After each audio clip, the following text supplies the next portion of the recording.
Satu, alladzina hum fi salatihim khashi'un.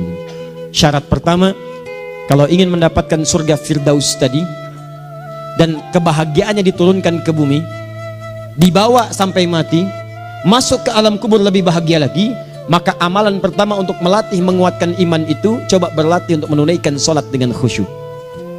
Kalau Anda kerjakan benar sholat ini, maka apa yang Anda dapatkan? Teman-teman ingat betul, saya mau tanya sebentar. Keabadian yang abadi disebut dengan sa'id. Kalau kita ingin turunkan ke dunia percikannya, kita dapatkan usahanya disebut dengan apa? Masih ingat? Aflah itu kalau didapatkan, kata dasarnya apa tadi? Falahun. Lihat baik-baik. Kata Allah dalam Al-Quran tadi, kalau ingin mendapatkan falahun, amalan pertama sholat. Makanya ketika dipanggil sholat, kalimat falah dilekatkan pada panggilan sholat. 5 kali diingatkan. Begitu muadzin kemudian azan memanggil Anda, hayya 'alas shalah. Anda bertanya, ya Allah kenapa kami mesti sholat? Dijawab, hayya 'alal falah. Yuk, pagi yuk. Yang sejati datang sini. Belum dapat sujud, belum dapat ruku, saya berikan. Makanya ketika orang sholatnya benar, dia akan mendapatkan 5 keutamaan. Saat di dunia nih, belum ke akhirat, 5 keutamaan yang tidak diberikan pada orang yang tidak sholat. Atau orang sholat tapi sholatnya nggak khusyuk. Sebab syarat mendapatkannya khusyuk. Alladzina hum fi sholatihim khasyi'un. Bukan alladzina hum fi sholatihim saja, tapi ada kalimat khasyi'un. Artinya yang tidak khusyuk saja nggak akan dapat, apalagi yang nggak sholat. Apa yang 5 ini? Lihat baik-baik. 1, orang yang sholatnya benar, pertama kali sebelum mendapatkan kebahagiaan hakiki dari Allah Subhanahu wa Ta'ala, akan dirubah dulu perilaku hidupnya menjadi perilaku yang lebih baik. Kalau orang itu sholatnya benar, maka sholat itu akan melatih dia untuk berubah, bertransformasi jadi orang baik. Itu ada di Quran surah ke-29 ayat ke-45. Innas sholata tanha 'anil fahsya'i wal munkar. Sumber keburukan cuma 2, kalau bukan fahsya itu munkar. Maaf, pornografi, porno aksi, LGBT, kata-kata jorok, kotor itu fahsya. Di orang sholat kata Allah, mustahil berkata-kata kotor. Orang sholat tidak akan pernah mencela. Orang sholat tidak punya kata-kata jorok. Jadi kalau ada sekarang orang yang sholat senang mencela orang lain, itu berarti ada masalah dalam sholatnya. Dan dia belum dijamin sebagai ahli surga terbaik. Dan hidupnya nggak bahagia. Nggak bahagia. Aneh nih. Sholat tapi senang celah orang. Aneh. Aneh. Yang paling bahaya adalah menikmati celahannya. Itu yang paling aneh. Anda ngaji. Anda ikut taklim. Taklimnya sesuai Quran. Taklimnya petunjuk sunnah. Anda sholat, Anda puasa. Tapi Anda masih senang mencela orang lain. Dan menikmati celahan itu. Kalau nggak mencela, kayaknya nggak komplit kehidupan. Maka ada yang salah dengan ibadah Anda. Ada yang keliru. Karena mustahil taat bertemu dengan maksiat. Itu mustahil. Mungkar, keburukan yang diingkari oleh hati. Sumbernya nafsu perut dengan akal. Bohong, mencuri, menipu, membunuh, merampok, membegal, mabuk dan sebagainya. Itu namanya mungkar. Orang sholat gak mungkin mengerjakan mungkar. Jadi kalau sholat kita benar, cukuplah Anda sholat, maka Anda akan jadi orang baik. Makanya kata Nabi, Anda punya anak dari kecil ajarin sholat. Sholat kalau naik jadi balik, kerjakan terus. Kasih pelajaran membuat dia mengerti. Kalau masih susah, berikan pelajaran. Ini sering diterjemahkan dengan memukul. Mukul di Arab beda dengan konteks mukul sekarang. Mukul di Arab tuh ngasih pelajaran supaya ngerti. Anda bisa terjemahkan dengan konteks lain. Uang jajannya tahan, yang kesukaannya simpan dulu. Bisa dengan konteks kekinian. Tapi poinnya, kenapa anak Anda dari kecil ajarin sholat, sampai kenalkan dengan masjid, ajari 3 tahun bawa ke masjid, kenalkan dengan masjid. Gak ada masalah lari-lari itu sebelum waktu sholat. Kenalkan dulu. Dulu orang-orang tuh begitu, sebelum waktunya dikenalkan, jalan, begitu lari, biarin dulu. Setelah itu diberi pengertian. Nah, ini bukan tempat berlari, yang berlari di sana nanti, yang di sini nanti akan ada orang-orang baik semuanya. Terus anda lihat berbaris, baris rapi. Kalau pengen baik ikutan baris nanti. Terus nanti ada yang mimpin di depan, namanya imam. Imam itu siapa ya? Tetangga kita bukan yang Pak Imam, bukan. Kalau tetangga kita namanya Imam S. Arifin. Kalau yang ini imam sholat namanya. Imam sholat itu nanti akan pimpin menyembah Allah. Allah siapa ya? Allah itulah yang memberikan ayah rizki. Allah itu yang memberikan ayah rizki sehingga bisa beli tobot buat kakak, beli robokar poli. Ini yang poli, ini yang embers, ini yang heli. Ini dulu kakak semuanya tuh. Yang kasih Allah. Nanti kalau kakak bagus bisa ikut rapi di sini. Allah akan senang, akan ditambah lagi oleh Allah. Oh begitu ya. Datang, begitu caranya. Ini bukannya waktu sholat belum dikenalin tadi bawanya main-main di masjid. Bahkan ada yang agak repot lagi, di rumahnya susah diatur, dibilang, kamu ini susah diatur, main sana ke masjid, disuruh main, ya main di masjid. Yang salah bukan anaknya, orang tuanya. Apa rahasianya anak itu disuruh ke masjid, suruh sholat? Rahasianya, begitu anak itu sholat dengan baik, maka dia akan tumbuh jadi anak baik di kemudian hari. Itu maksudnya. Nah, sekarang saya agak bingung ini, pendidikan TK sekarang salah sih? Enggak, cuma saya agak bingung mikirnya. Ini anak belum diajarin sholat, udah diajarin manasik. Itu bagaimana cara berpikirnya Ferguson? Agak repot saya mikirnya tuh. Ya, walaupun salah sih enggak, cuma saya bingung gitu. Kenapa nggak dikerjakan tahap yang pertama dulu? Tangga itu kan berurutan, nggak bisa Anda lompat langsung ke 5. Kan 1, 2 belum terlewati. Jelas ya? Nah, ini gambarannya. Sholat nih. 1 pasti baik. Jadi kalau sekarang sholat, lisan belum baik, mata belum baik sampai ke kaki, berarti ada yang salah sholatnya tuh. Ada yang nggak tepat. Tangan sembarangan, snack orang ngambil. Awas. Tuh sendal orang, mau wudhu nggak ada sendal, pakai sendal orang. Udah bilang belum? Kehujanan pakai payung orang. Udah bilang belum? Ya kan gampang Ustaz. Ini kan juga mungkin diikhlaskan karena Allah. Ya ikhlas, cuman pakainya belum minjam. Bagaimana kalau sedang pegang payung itu keluar, Anda meninggal? Nah, coba mikirin ke situ. Coba ke kantor. Kalau didorong proyek yang nggak jelas, minta tanda tangan, pikirin dulu bagaimana kalau meninggal. Kemarin saya sama teman-teman artis saya katakan begini, Anda ya, kalau Anda mengaji dengan saya, jangan pernah menerima peran maksiat. Walaupun itu sekedar adegan, tapi itu maksiat. Kalau bayangkan ketika Anda memerankan itu, Anda diwafatkan oleh Allah Subhanahu Wa Taala. Maka demi Allah saya katakan tidak ada faedahnya Anda ngaji sekarang, ngaji besok. Ketika Anda menerima peran itu, Anda wafat dalam keadaan bermaksiat di hadapan Allah Subhanahu Wa Taala. Maka saya pun katakan pada Anda, ayo belajar yang betul, pahami, bangun sholat, belajar, dalami seperti orang tua kita dulu. Tinggalkan nyontek, budaya yang nggak jelas. Rasakan ketika nyontek Anda wafat, apa yang Anda dapatkan? Di Libya itu kalau nyontek, di Libya ya, saya pernah sekolah di Libya nih, itu kalau nyontek dibiarin aja dulu. Dan rekornya 100% ketahuan. Begitu sudah selesai, cuma jeda 2 jam, langsung ada panggilan. Si Fulan silahkan datang ke kantor. Apa yang disediakan di kantor sudah siap. Anda diberi waktu 2 jam dari sekarang, siapkan beres-beres koper Anda. Di sini tertulis Anda akan pulang. Tiketnya sudah lengkap, dikawal 2 orang. Dituliskan di situ anak ini nyontek, gak boleh kembali ke sini. Libya. Gak ada, zero tolerance bagi yang seperti itu. Keluar. Kami gak terima di sini. Harusnya begitu. Gak ada faedahnya. Yang kita butuhkan amalan dari ilmu, bukan nilai-nilai itu sementara. Gak ada. Sudah. Nah ini akhirnya begini kualitasnya nih. Tertulis di ijazahnya bagus, cum laude, IPK-nya 4, tapi nggak ada aplikasinya. Yang pintar banyak, kita butuh yang baik, pintar yang baik. Sekarang yang pintar banyak, kepintarannya dipakai untuk nipu orang. Itu yang bahaya. Ahli hukum banyak yang dihukum. Ahli ekonomi tidak bisa mengangkat perekonomian. Apa yang salah? Apa yang salah? Ini yang jadi persoalan. Tapi dasar manusia begitu di sidang mulai pakai peci, pakai baju koko, pakai tasbih, ada yang pakai kerudung. Luar biasa. Nih 2. Orang kalau sholatnya benar, Allah akan berikan ketenangan dalam jiwanya. Tenang hatinya. Jangankan musibah kecil, musibah paling besar pun tenang aja dia. Tenang, dia paham rumusnya. Allahu Akbar. Turun Quran surah ke-13 ayat ke-28. Ala bidzikrillahi tatmainnul. Yakinkan pada dirimu, zikir kepada Allah membuat hati tenang. Di antara turunan zikir amalannya adalah sholat. Dari mana taunya? Quran surah ke-20 ayat ke-14. Innani anallahu la ilaha illa ana fa'budni wa aqimis salata li dzikri. Saya Allah, kata Allah ke Nabi Musa. Tidak ada Tuhan selain saya, sembah saya. Bagaimana menyembahmu ya Allah? Tunaikan salat sebagai zikir kepada saya, zikir. Nah, maka kalau Anda sedang tidak tenang, ayo ke masjid. Banyak zikir itu, baca Quran zikir. Quran surah 15 ayat 9. Inna nahnu nazzalna dzikra. Kami turunkan Al-Quran sebagai zikir. Jadi kalau Anda sedang baca Al-Quran, Anda sedang berzikir. Ibu kalau sedang nggak tenang, Bu, gelisah, nggak enak, nggak usah mengeluh, apalagi bikin status gak karuan. Ibu wudhu, ambil mushaf baca. Begitu sedang baca ada ketenangan dalam jiwa. Berdoa, zikir. Kalau sedang nggak tenang, besok ada proyek, doa dulu. Doa itu memberikan ketenangan. Makanya doa disebut dengan zikir. Quran surah ke-7 ayat 205. Wadhkur rabbaka fi nafsika tadarruan wa khifatan wa dunal jahri minal qaul.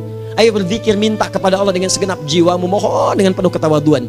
nanti ketenangan diberikan. Menghafal Quran, baca itu zikir. Quran surah ke-54 ayat 17, 22, 32, 40. Walaqad yassarnal Qur'ana lidzikri fahal mim muddakir. Menyebut nama Allah Al-Asmaul Husna itu zikir. Sedang ada persoalan, ya Allah, ya Allah, ya Allah, ya Rahman, ya Rahim, ya Malik, ya Qudus, ya Allah, ya Allah, ya Allah, ya Allah. Zikir. Dalilnya Quran surah kedua ayat 152. Fadhkuruni adzkurkum. Sebut namaku, zikir. Aku pun akan mengingatmu. Gimana menyebutnya? Ditafsir di Quran surah 17. Ayat keberapa? 110. Qul Allah awid Rahman ayyamma tad'u falahul asmaul husna. Sebut nama Allah. Itu menenteramkan pada jiwa. Sedangkan sholat gabungan dari semua zikir tadi. Bukankah dalam sholat Anda baca Al-Quran? Bukankah dalam sholat Anda menghafal Al-Quran? Bukankah dalam sholat Anda berdoa? Bukankah dalam sholat Anda istighfar? Anda mohon digabungkan semua itu. Amalan sholat menggabungkan semua jenis zikir. Masa Anda nggak tenang juga? Makanya sholat, jangankan sholat ya, tempat sholat itu yang menenangkan. Tempat sholat, tempat paling tenang di muka bumi. Kalau nggak percaya silahkan ya, Anda sebelum masuk ke Istiqomah ini, begitu Anda masuk kan perasaannya beda kan? Lain. Silahkan cek, kalau cari ketenangan datang ke masjid. Masuk, wudhu masuk, sholat 2 rakaat tenang. Dekat kipas angin, saking tenangnya plek ngantuk tidur. Beneran, enak.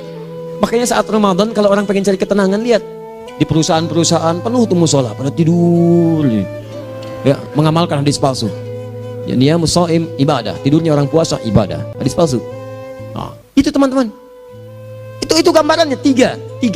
Orang yang salatnya khusyuk benar, itu dijamin langsung oleh Allah Subhanahu wa taala akan dimudahkan semua urusan hidupnya termasuk rezekinya. Ini yang saya katakan. Jadi saya katakan tadi, di akhirat ini, di surga, rezeki tinggal ngambil. Anda kalau benar sholatnya, itu langsung dijanjikan oleh Allah. Rezeki itu nggak perlu Anda banyak pikirkan. Ikhtiar sedikit, datang. Bahkan dari sisi yang tidak Anda duga. Apa dalilnya? Quran surah ke-65 ayat 2 dan 3. Ditafsir di Al-Baqarah ayat 2 dan 3. Wa may yattaqillaha yaj'al lahu makhraja. Ada orang yang meningkatkan takwanya kepada Allah, kami mudahkan urusan hidupnya. Setiap persoalannya diberikan jalan keluar, mudah. Solusi. Setiap ada problematika, ada solusi. Wa yarzuqhu min haitsu la yahtasib. Dan kalau dia ingin mendapatkan rezeki, bahkan kami kirimkan dari sisi yang tidak dia duga. Orang lain capek ini datang lagi, tawaran proyek datang lagi. Utsman tuh Masya Allah kayanya banyak, tapi yang paling dirindukan bukan saat mendapatkan peningkatan omsetnya, yaitu saat dia mendapatkan waktu khusus dengan Allah untuk sholat malam hari, sampai-sampainya sempat sholat tahajud sampai khatam Al-Quran. Abdurrahman bin Auf demikian, Tamim Ad-Dari demikian, sholat karena tahu sholat itu meningkatkan rizki. Karena tahu kuncinya ada di situ, Allah yang punya rizki, disebut dengan Razak, pemilik rizki. Maka saya harus punya hubungan dekat dengan Allah. Kalau sudah punya hubungan dekat, mau apa aja gampang. Belum minta, udah diperhatikan. Silahkan cek, Anda punya hubungan baik dengan bos Anda di kantor. Ya, sebelum Anda minta, beliau udah pikirin tuh. Telepon bendahara, dia udah ngambil belum gajinya? Belum Pak, tambahkan bonus sekian. Kenapa? Karena dia mengawasi Anda. Allah maha tahu dibandingkan dengan bos Anda. Mendekat kepada Allah, semua diperhatikan oleh Allah. Siapa orang takwa itu? Kalimat takwa pertama di Al-Quran Al-Baqarah ayat 2, amalannya ayat 3. Dzalikal kitabu la raiba fihi hudal lil. Siapa mutakin itu? Ayat 3-nya. Alladzina yu'minuna bil ghaib wa yuqimunas shalah. Di gampang, kalau pengen mudah hidupnya gampang. Biaya nggak mahal, tenaga nggak banyak, tingkatkan takwa nih. Jadi kalau hidup Anda masih susah, di kantor champion, di rumah tangga bermasalah terus, atau sebaliknya, maka boleh jadi kalau gelar Anda tinggi, harta Anda banyak, tapi selalu punya masalah. Bukan Anda kurang hebat, bukan Anda kurang kedudukan, bukan Anda kurang kaya, Anda kurang takwa. Dan yang paling dahsyat, mungkin sholat Anda belum berkualitas. 4. Orang yang sholatnya benar, khusyuk dia. Bahkan saat sholat itu kalau dia minta, maka seketika doanya akan dikabulkan tanpa diskusi, langsung seketika. Contoh Quran surah ketiga ayat 38-39. Demi Allah saya katakan, Nabi Zakaria punya masalahnya pelik. Sudah berumah tangga, istrinya divonis monopos, maaf bahkan mandul, gak mungkin punya keturunan. Maka apa yang beliau kerjakan? Secara singkat beliau sholat. Begitu sholat minta kepada Allah. Hunalika da'a Zakaria rabbah. Di mihrab itu beliau bermohon kepada Allah. Bermohonnya sambil sholat. Qala rabbi habli min ladunka dzurriyyatan thayyibah innaka sami'ud du'a. Ya Allah, mereka katakan saya nggak mungkin punya keturunan. Sekarang saya ingin katakan, ya Allah, saya hanya minta darimu saja, saya nggak akan dengarkan mereka. Ya Allah, mohon Engkau maha mendengar, ya Allah.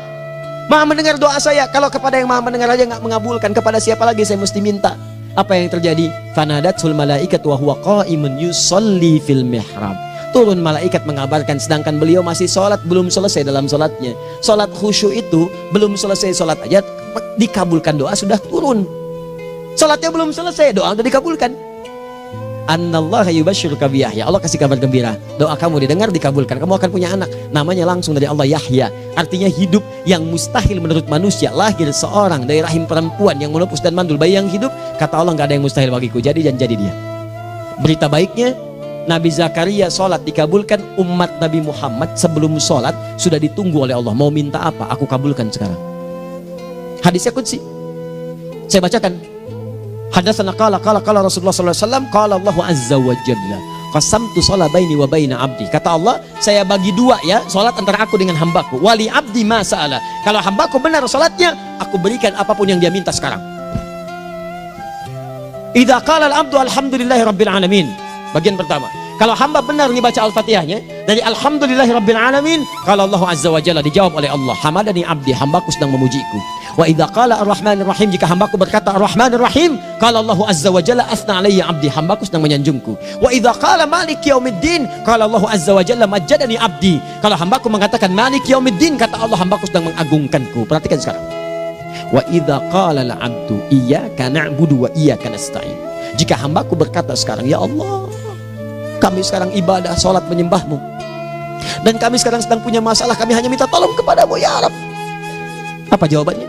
Beda dengan sebelumnya. Kata Allah, hadza baini wa baina abdi, inilah perjanjian antara aku dengan hambaku. Wali abdi, kalau hambaku benar khusyuk salatnya sampai detik ini, baru sampai Al-Fatihah itu pun belum tuntas, baru sampai Al-Fatihah itu pun belum tuntas. Kalau benar bacaannya betul, salatnya dari takbir sampai dengan selesainya, sampai ayat itu iyyaka na'budu wa iyyaka nasta'in, kata Allah, masalah apapun yang dia minta sekarang aku akan kabulkan. Besok saya kasih rahasia yang di KBP ada awal pembuka di awal sebelum Al-Fatihah, yang kalau anda benar bacanya itu pengantar kepada pengabulan doa di Al-Fatihah. Apa itu? Besok. 5. Yang kelima ini yang paling diharapkan, dan ini penutup dalam kajian kita malam ini. Teman-teman sekalian, perhatikan baik-baik. Jika anda benar mengerjakannya, maka Allah akan jamin langsung anda akan mendapatkan kesuksesan dan kebahagiaan di semua aktivitas anda. Kalau jadi suami, suami yang sukses, rumah tangga yang bahagia. Kalau jadi pegawai, pegawai yang sukses, dan di kantor bahagia. Masih ingat? Kesuksesan yang menghadirkan kebahagiaan, konteksnya dunia disebut dengan falah, dipegang disebut dengan aflah. Dikembalikan lagi ke atas, ke surah ke-23 ayat 1 dan 2. Qad aflahal mu'minun. Apa amalannya? Alladzina hum fi salatihim khashi'un. Persoalannya, kalau anda salat belum mendapatkan satu di antara 5 ini, apa masalahnya? Pertama masalahnya, kata Al-Quran, boleh jadi yang salat itu belum khusyuk. Apa itu khusyuk? 2 maknanya, dan saya tutup di sini. Apa yang 2 itu? 1, kebanyakan orang salat masih membawa dunia dalam salatnya. Makanya kalau pengen khusyuk, kata Allah, maka anda rasakan akan bertemu Allah. Rumusnya Quran surah kedua ayat 45 sampai 46. Rasakan secara singkat, mungkin itu sholat terakhir yang anda akan kerjakan dalam kehidupan. Mungkin di sholat itu anda wafat. Kata Allah, alladzina yadhunnuna annahum mulaqu rabbihim. Orang khusyuk itu sudah kelihatan dari sebelum sholat, dia sudah merasa persiapan menghadap Allah. Persiapan ke manusia aja, dia sudah siap-siap, mandi dulu, ganti pakaian, pakai parfum, macam-macam dan sebagainya, hanya memenuhi undangan manusia. Allah mengundang anda 5 kali dalam sehari. Ya maaf, mengabulkan doa anda, mencukupkan kebutuhan, menyembuhkan kalau sakit, disiapkan anda. Harusnya apa? Penampilan sempurna. Kata Quran, orang khusyuk itu kelihatan sebelum sholat, pakaiannya kelihatan. Quran surah 7 ayat 31, ya bani Adam khudzu zinatakum inda kulli masjid. Hai anak cucu Adam, kalau tiba panggilan dari masjid, kenakan pakaian terbaikmu. Di anak cucu Adam tuh kelihatan. Kalau orang khusyuk begitu adzan kelihatan pakaiannya lain. Pakaiannya indah. Khudzu zinatakum, kenakan pakaian terbaikmu. Dipakai bertemu Allah. Bertemu manusia aja pakaian bagus-bagus. Ini aneh ya. Ada orang salah ibadah aja. Orang salah ibadah pakaiannya bagus-bagus. Lihat nih hari-hari tertentu besok tuh. Orang mau ke tempat masing-masing tuh. Ada yang pakai jas, pakai dasi, pakai batik, pakai kebaya. Anaknya dibawa, dikuncir 2, bawa manisan macam-macam. Mau salah ibadah aja tampilan bagus. Masa antum yang benar ibadahnya nggak bagus? Bedakan. Pakaian futsal, pakaian sholat ganti dengan yang sholat. Ini gimana pakaian sholat pakai pakaian futsal? Depannya gambar Messi, belakang Ronaldo. Repot. Malaikatnya juga bilang, kamu salah baju, harusnya Luka Modric.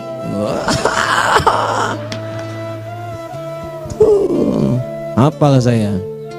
Ayo mau tanya apa? Mourinho dipecat saya tahu. Lagi nganggur sekarang, ditawarin Benfica dia nggak terima. Sekarang jadi dia komentator di beIN Sport. Nanti sebentar lagi dia akan komentar di laga Saudi dengan Qatar dan komentar laga Arsenal dengan Ipswich. Digantikan oleh Solskjaer. Dia super sub dulu. Ya, super sub.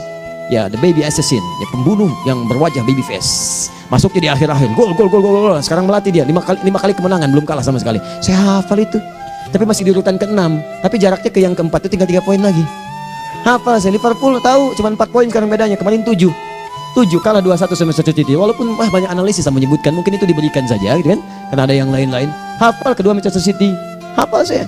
Ayo mau tanya apa lagi? Tottenham Hotspur ke bawahnya. Ada Chelsea, ada Arsenal, baru kemudian Manchester United. Liga Italia, wah udah gak kekejar Juventus. Ya, apa lagi? Dan seterusnya lah. Gak ada ujungnya bahas yang begituan. Jelas ya? Maksud saya, Anda tanya itu saya jawab. Tapi tidak menghilangkan ibadah kita yang lain. Dan apa ruginya? Ya tahajud dah. Apa yang bisa dikerjakan besok, lihat besok. Ya kan tahajud kan bisa besok. Ada orang tahajud jam 10 pagi? Gak ada. Lebih baik Anda kerjakan malam tahajud. Yang tidak bisa dilihat malam bisa dilihat besok. Cara berpikirnya bagaimana kalau besok meninggal? Gak kesampaian teman-teman sekalian. Gak kesampaian. Nah maka dari itu Anda kalau mau ada panggilan sholat, siap-siap baju yang bagus. Itu sempurnakan. Anda panggilan orang mandi, panggilan Allah, buka Quran surah 5 ayat 6, sempurnakan wudu. Ya ayyuhalladzina amanu idza qumtum ila shalah faghsilu wujuhakum, wudu yang baik. Berpakaian yang rapi. Kenapa? Karena boleh jadi saat dipanggil Anda wafat saat itu. Maka wafat Anda dalam keadaan yang suci, dengan keadaan tobat, dengan pakaian terindah pada saat itu. Yang kedua, maaf, orang-orang kurang khusyuk itu saya tutup. Yang kedua itu karena kebanyakan orang sholat tidak paham, tidak mengerti apa yang dibaca dan dilakukan dalam sholatnya. Jujur pada diri sendiri, jawab pada diri Anda. Sampai sekarang Anda sholat, berapa persen bacaan sholat yang Anda pahami? Jangan-jangan selama ini Anda sholat ribuan kali sujud, ribuan kali ruku, gak ada yang paham yang dibaca. Sekian persen yang paham. Bagaimana sholat Anda bisa khusyuk? Pekerjaan Anda dipahami, urusan akhirat Anda gak dipahami. Di mana cara berpikirnya? Aku yang bagaimana atau engkau yang harus bagaimana? Ya, coba berubah. Nah ini baru satu amalan, belum yang lainnya. Ada 5 amalan lagi yang kalau kita bisa turunkan itu, selain sholat yang khusyuk, maka jaminan tadi akan datang. Baru sholat khusyuk aja 5 datang, apalagi ditambah dengan 5 amalan lainnya lagi. Demi Allah saya katakan, dunia kecil sekali, gak ada nilainya. Akhirat aja enak, nikmat. Saya ketemu Ustaz Arifin beberapa waktu lalu, dan kita doakan semoga Allah berikan kesembuhan, kesehatan. Saya datang, biasa kita adamin berdoa, duduk.